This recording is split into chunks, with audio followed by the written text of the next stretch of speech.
atividades de hoje, nosso simpósio, com a quinta palestra, intitulada Metropolização e Insustentabilidades. E para proferi-la, eu convido à mesa o professor Dr. Henri Axelrad, do IPUR.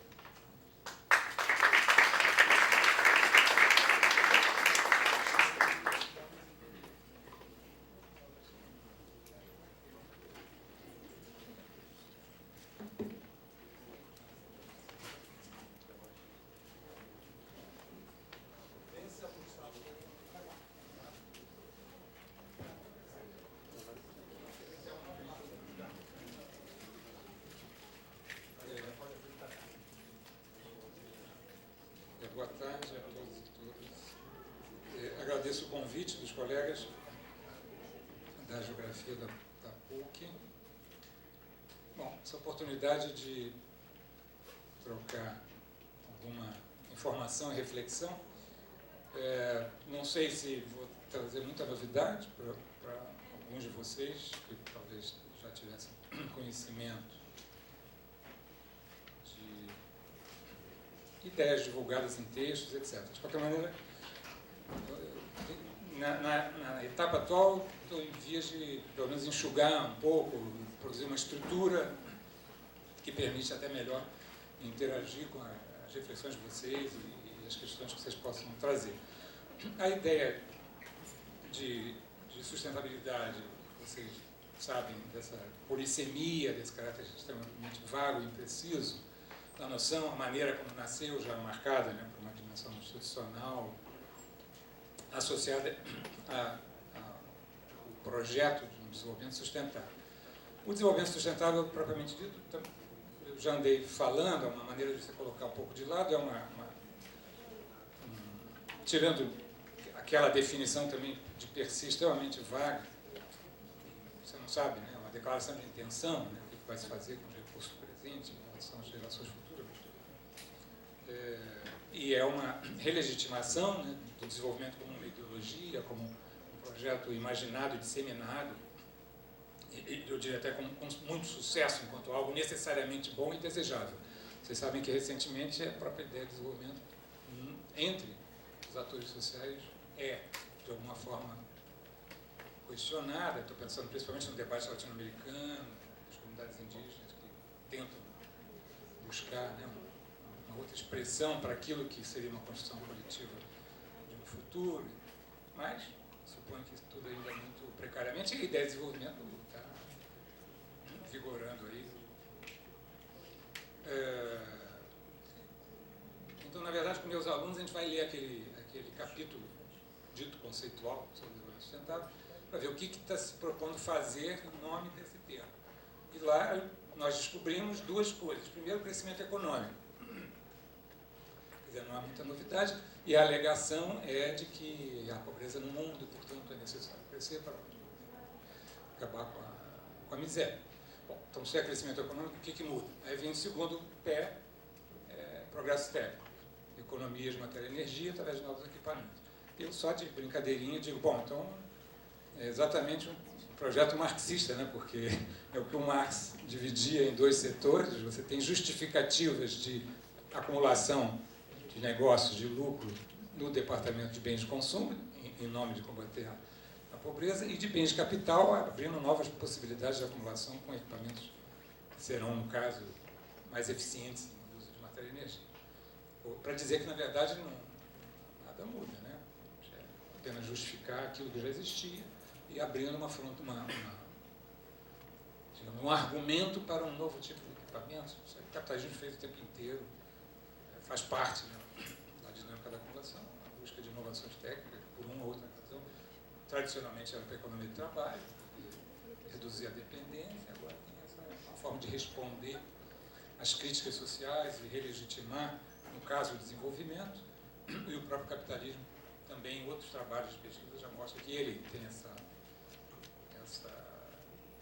dimensão que não havia sido vista antes, de estar o tempo inteiro buscando internalizar a crítica, neutralizá-la e se renovar a partir da crítica ou da crise, dependendo do conjunto de literatura. A teoria da regulação dizia isso, olha, Estou esperando, lendo o Marx, os marxistas, que o capitalismo vai implodir, a gente vê ele, tem uma crise final. Então vamos estudar as crises. Essa é a teoria da regulação. Então quer dizer o quê? Não é que a crise é uma ameaça, mas como que, através da crise, o capitalismo se renova, buscando novas instituições, justamente lendo aonde está. Eles trabalhavam basicamente com a crise de 29. Se a gente pegar agora 2008, não vimos muitos movimentos nesse sentido. Mas é uma pista para dizer que tem um think tank, o Banco Mundial, os caras de Harvard, então sempre ali alertas para dizer onde é que tem uma contradição para tentar criar uma energia.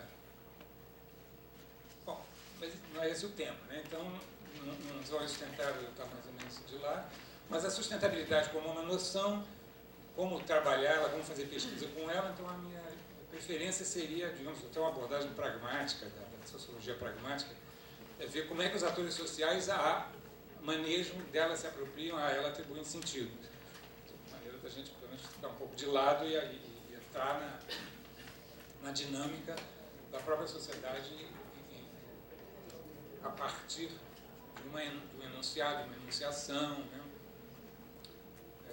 Tem o campo da linguística tem uma teoria que vai justamente se preocupar como que as palavras têm efeitos, né? Como que a linguagem produz efeitos sociais, práticos. Aliás, eu estou me lembrando agora, foi um dos trabalhos de disciplina que uma aluna botou na epígrafe do trabalho sobre sustentabilidade. Ela botou assim, um ditado popular do caboclo brasileiro. Se o bicho tem nome, é porque ele existe. Isso é um ditado popular. Falando provavelmente do lobisomem, do boitatá, etc. Essa é uma das teorias mais modernas da linguística. Se o bicho tem nome, é porque ele existe. Por que ele existe? Porque ele produz efeitos. A sociedade se reorganiza, né? A criança, vocês olham, o bicho-papão vem aí, a criança vai dormir, etc. Então, a linguagem ela é incorporada na vida social de alguma forma. Então, era mais ou menos, a ideia era essa. Como é que a sustentabilidade, de alguma forma, vai ser evocada para justificar tal ou tal política, tal ou tal prática, etc.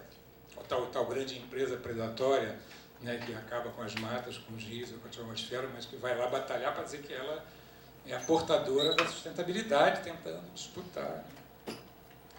Então, eu organizo essas leituras em duas partes. Uma que eu chamo de uma apropriação da noção de sustentabilidade especificamente urbana por uma via simbólica, que é ou discursiva, assim, a partir das retóricas, ou também simbólica, ainda que no plano propriamente material, de arquitetônico urbanística. Depois vocês vão ver porque teria também uma dimensão simbólica na própria prática urbanística. O que ela tem de característico é a pretensão de atuar sobre as condições de legitimidade das políticas e práticas. Por isso que eu estou chamando de simbólica e discursiva. É uma discussão sobre legitimidade, não propriamente de uma ação, digamos, no campo social, da distribuição do poder sobre o espaço e seus conteúdos. Né? E uma outra que seria a via prática. Quer dizer, seria a proposta de atuar diretamente sobre as condições e formas de acesso aos recursos ambientais urbanos. E aí eu identifico duas estratégias, tudo isso de forma mais esquemática para o debate. Né? Então, a primeira da sustentabilidade simbólica, eu dialogo muito com Peter Brandt, que é um colombiano, nascido na Inglaterra, mas esse cara que fez o doutorado na Inglaterra e preferiu ficar com os colegas na Colômbia, e veio recentemente ao Brasil de novo e tal, e ele faz umas análises empíricas nas cidades colombianas. Diz ele, aqui num texto de 2005, a ambientalização do urbano faz parte de uma construção discursiva que não remete somente à gestão material de ecossistemas, mas a um conjunto de condições ideológicas e materiais pelas quais se constroem os problemas e as formas de tratá-los. E ele já vai identificar também razões para tanto. Face às contradições do Estado neoliberal, diz ele, a construção de um sentido ambiental para as cidades adquire o caráter geral de contrapeso. Enquanto as estratégias de competitividade propugnam a eficácia, a produtividade, o lucro, interesses privados, as estratégias ambientais propugnam o desinteresse, valores humanos e o bem coletivo. Então, essa ideia que meio ambiente associado à disseminação mais ideológica de que ele é uno, comum a todos, do futuro comum, do planeta não sei o quê, da humanidade, ele é absolutamente alheio a qualquer tipo de divisão social, de contradição e tal, é uma mera, toda essa coisa, o homem, a natureza, o planeta, de todos. Retórica forte, né? Na imprensa principalmente, mas também na academia, de alguma forma, né? E eu diria até que na sociologia ambiental. Também prevalece essa ideia de uma causa supraclassista e tal, não tem nada a ver com a realidade da desigualdade. Então, esse tipo de apropriação busca construir uma imagem que marque a cidade a partir de seu patrimônio biofísico, estético, cultural, de modo a atrair os capitais envolvidos na competição global. A sustentabilidade seria um elemento a mais na competição interurbana, como elemento de atração e tal. E aí eu cito de novo, gosto de roubar muita coisa dos meus alunos, só que essa eu citei, mas perdi ela de vez, não sei se ela é mais está na academia. Assim, a intenção de juntar a economia da beleza às belezas da economia. É o trabalho da Duna também.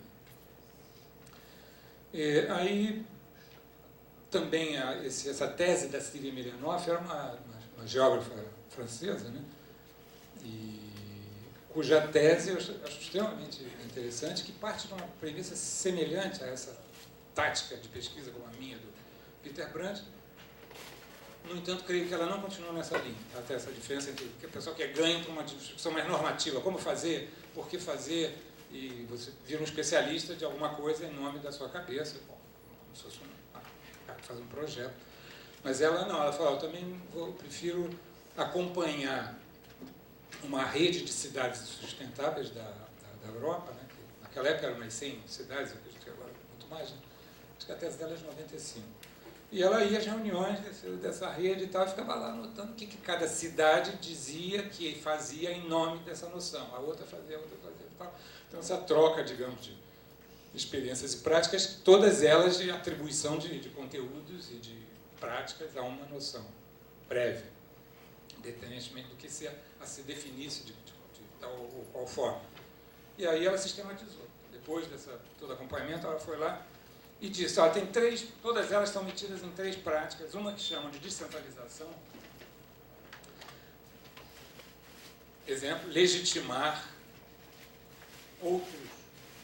outras esferas de decisão além daquelas tradicionais, e sujeitos eventuais ou fictícios, por exemplo, o não humano, gerações futuras, parceiros inertes ou virtuais. Se fala em nome dele, precisamos colocar ele nesse processo decisório. Quem vai votar em nome dele, não sei, mas eles colocam essa legitimidade, precisamos considerar a fauna urbana. Isso no sentido de descentralização. Uma segunda prática de restauração. Reciclar. Reciclar recursos naturais, bairros, rios, ofícios, saberes, imagens e instituições. Volta para o passado e tenta reatualizar, restaurar algo que passou. Terceiro, a interação entre os diferentes fenômenos. O ar da cidade com o ar do planeta, a ocupação do solo, o abastecimento de água, e assim por diante. Então, a inclusão das periferias decisórias, no caso, via descentralização, da memória via restauração, dos atores sociais via interação, isso quer dizer o quê? Aí ela não vai muito além. Mas aí eu acrescento essa pergunta, né? O que quer dizer essa busca de construir, ao menos na esfera discursiva, uma continuidade temporal e espacial. Você liga o passado com o futuro, você liga o centro com a periferia, né? Você estabelece conexões que tem a ver com um esforço, digamos, você botar a biosfera e a história, né? É um esforço descomunal de construir um consenso biosférico e interplanetário, enfim, espacialmente extremamente amplo, para legitimar as políticas. Então, tudo isso vai no sentido de dizer, olha, as políticas urbanas vão mal das pernas, né? E nós precisamos reforçar as condições de legitimidade desse negócio. Então, esse encontro da sustentabilidade era mais ou menos um encontro dos gestores e dos assessores que faziam uma leitura de uma dificuldade de legitimação. Esses prefeitos sempre ficam comprometidos e precisa abastecê-los de um conjunto de E por quê? Quer dizer, quais as razões também dessa crise que sustenta um consenso desejável tão amplo? Quer dizer, a natureza da fragmentação.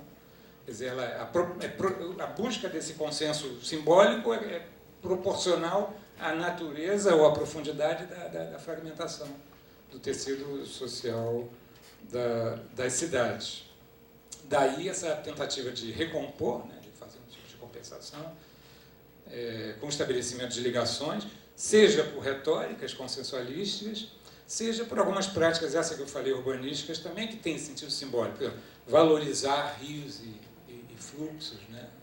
Todas as políticas de revalorização das margens de rio, de corredores ecológicos na cidade, eles têm esse caráter de... Bom, já que a cidade está completamente... Né? Então, vamos pelo menos reforçar os indicadores de vinculação. Né? Só que não é por aí, né? A crise, a fragmentação não se dá nesse plano. Então, essa expectativa de prevenir os riscos de uma ruptura sociopolítica, acentuada pela dinâmica de globalização, o aprofundamento da desigualdade social, então, tende a ser uma estratégia, digamos, funcional àquilo que chamou-se de pensamento único urbano, que exige das cidades que elas se ajustem aos propósitos ditos inelutáveis da globalização. Inserção competitiva, né? Produção de atributos ambientais e o principal ambiente que se quer de fato proteger seria o ambiente dos negócios. É esse que é decisivo e essa ecologia entra meio aí também como uma espécie de garantia de que os executivos das multinacionais não vão ser assaltados na esquina, mas nós sabemos que isso não... Nem os condomínios fechados os protegem, todas as pesquisas sobre condomínio fechado. Né? Quer dizer, esse padrão realmente crítico, né, Então, essa ideia de um ambiente único, também um risco único, o risco que está presente seria a perda de urbanidade, né, da cidade capitalista e a ideia do conflito. Tem que fugir do conflito, aí eu cito um ex-dirigente chileno, dizendo que um país sem coesão social é conflitivo, um país conflitivo não é competitivo, para competir no exterior é preciso coesão social. Então, essa unificação retórica das cidades para fazer valer a competição. Se fazer valer na competição interurbana. E aí vem junto, aí já um outro departamento, não sei, tem um outro texto que eu peguei, dialoguei com um outro colega francês, o Garnier, que vai articular, digamos, esse esforço simbólico de unificação com essa ideologia securitária, de vigilância, etc., que seria mais ou menos um casamento.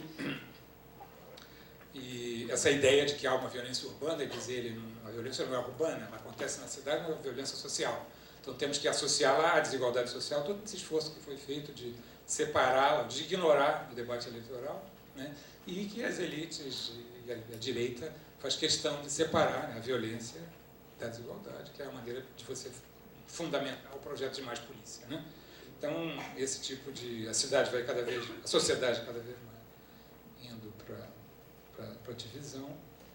E outro dia eu estava um pouco mais tarde da noite numa rua aqui de Ipanema e tinha um cidadão levando o seu cão feroz para passear e que ele usava esse cão para perseguir um catador de rua e, né, e saía perseguindo, ele jogava e tal, a rua mais ou menos escura, né?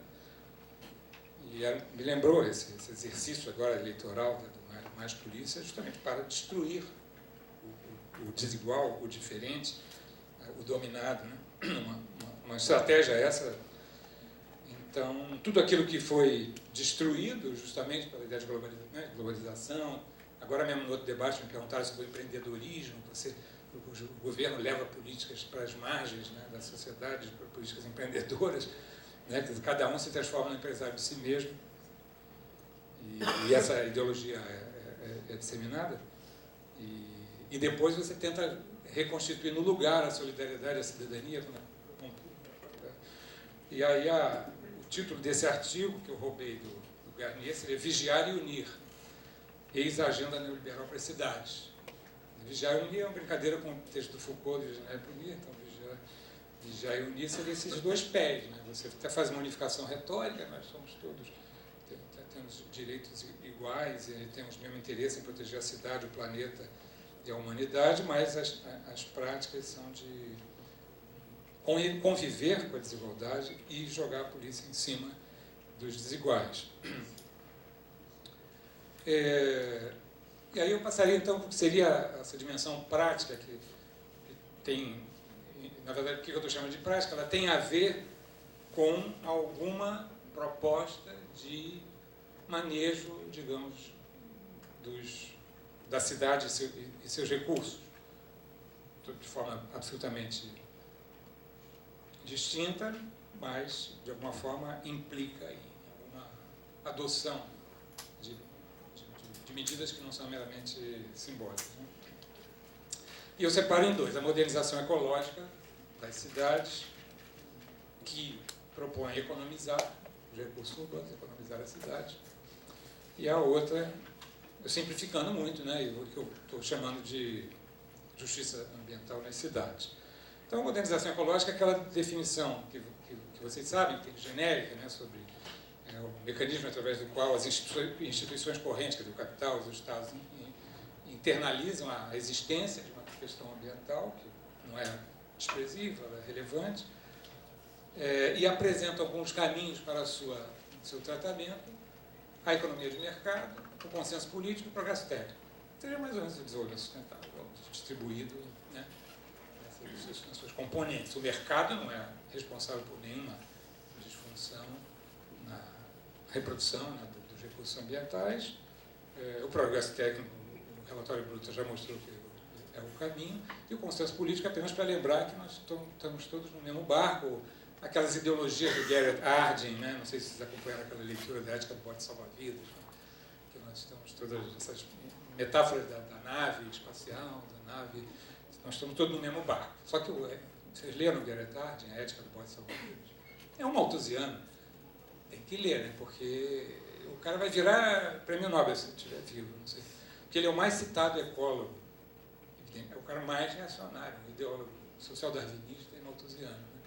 Mas da ecologia. E ele é bom em fazer as historinhas, aquelas pequenas parábolas que fazem as cabeças. A maior delas, mais disseminada, vocês conhecem, que é a tragédia dos comuns, né? A questão ambiental decorre do fato de que não há propriedade privada definida, direito de propriedade definido, aquilo que não é de ninguém é destruído, é esgotado. Ele conta uma historinha absolutamente falsa, absurda, né, de um pasto onde a terra é de uso comum, ainda pegou o uso comum, que não tem nada a ver com isso, e os pastores todos ali utilitários, né, individualistas possessivos, lockeanos, né, que todos estudaram e incorporaram Locke.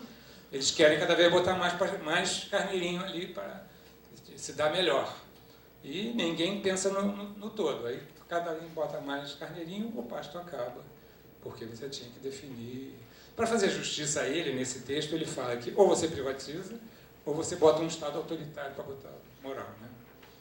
Mas o uso comum, né, que já seria o grande achado de desgraçado, não. Mas a outra é pior que a ética pós-salveira. Estamos todos no mesmo barco. E crescendo malthusianamente. No transatlântico, o controle de natalidade não funciona.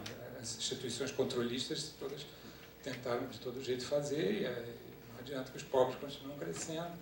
Então, precisamos discutir desde agora quem é que vai ter acesso aos botes salva-vidas, né?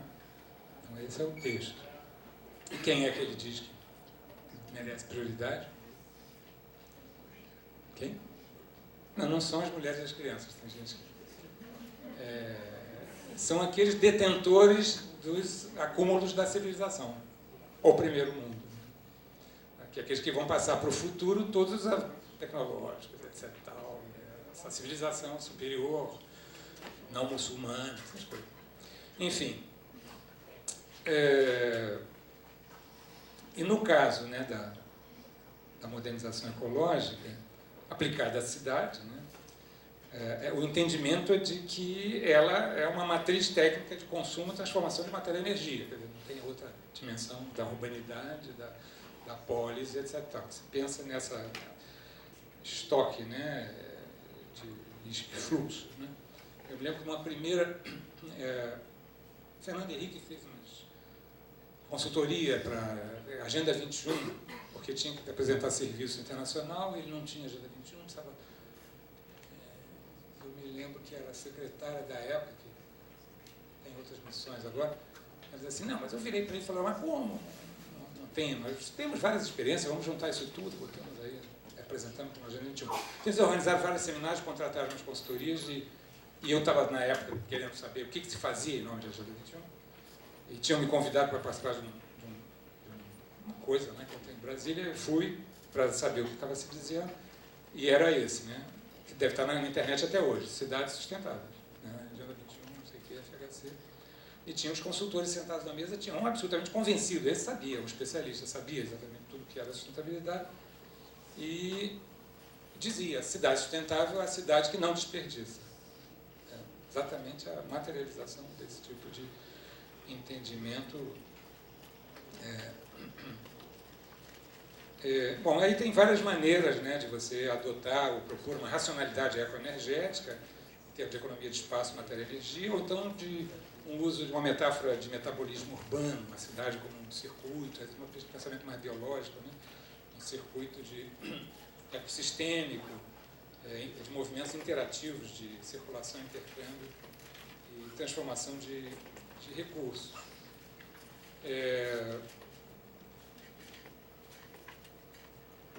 Então, eu diria que aplicada ao urbano, a modernização ecológica seria o processo pelo qual as instituições urbanas internalizam preocupações ecológicas com o propósito de conciliar o crescimento das cidades com a resolução dos problemas ambientais, pondo acento na capacidade de adaptação técnica, celebração da economia do mercado, na crença na colaboração e no consenso. Fiz uma aplicação dessa definição que eu também roubei do Blauers, que é um artigo.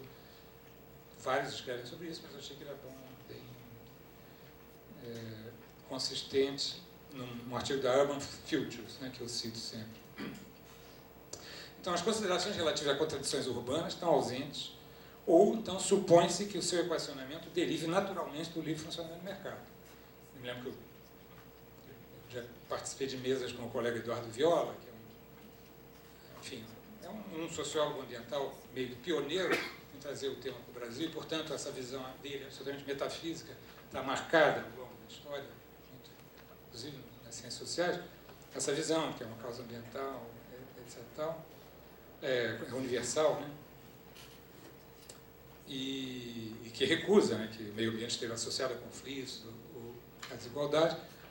Então, quando eu falava das tendências impulsionadas pelas reformas liberais, de aprofundamento da desigualdade, de agravamento da degradação, de concentração de poder, de impor padrões de apropriação, né, dos recursos pelas grandes corporações, o fato de elas se deslocalizarem para áreas menos reguladas, abandonarem e criarem crise nas áreas mais reguladas, internalizarem a capacidade de desorganizar a sociedade, padrão, terrível. Vou parar por aqui, senão todo mundo vai embora.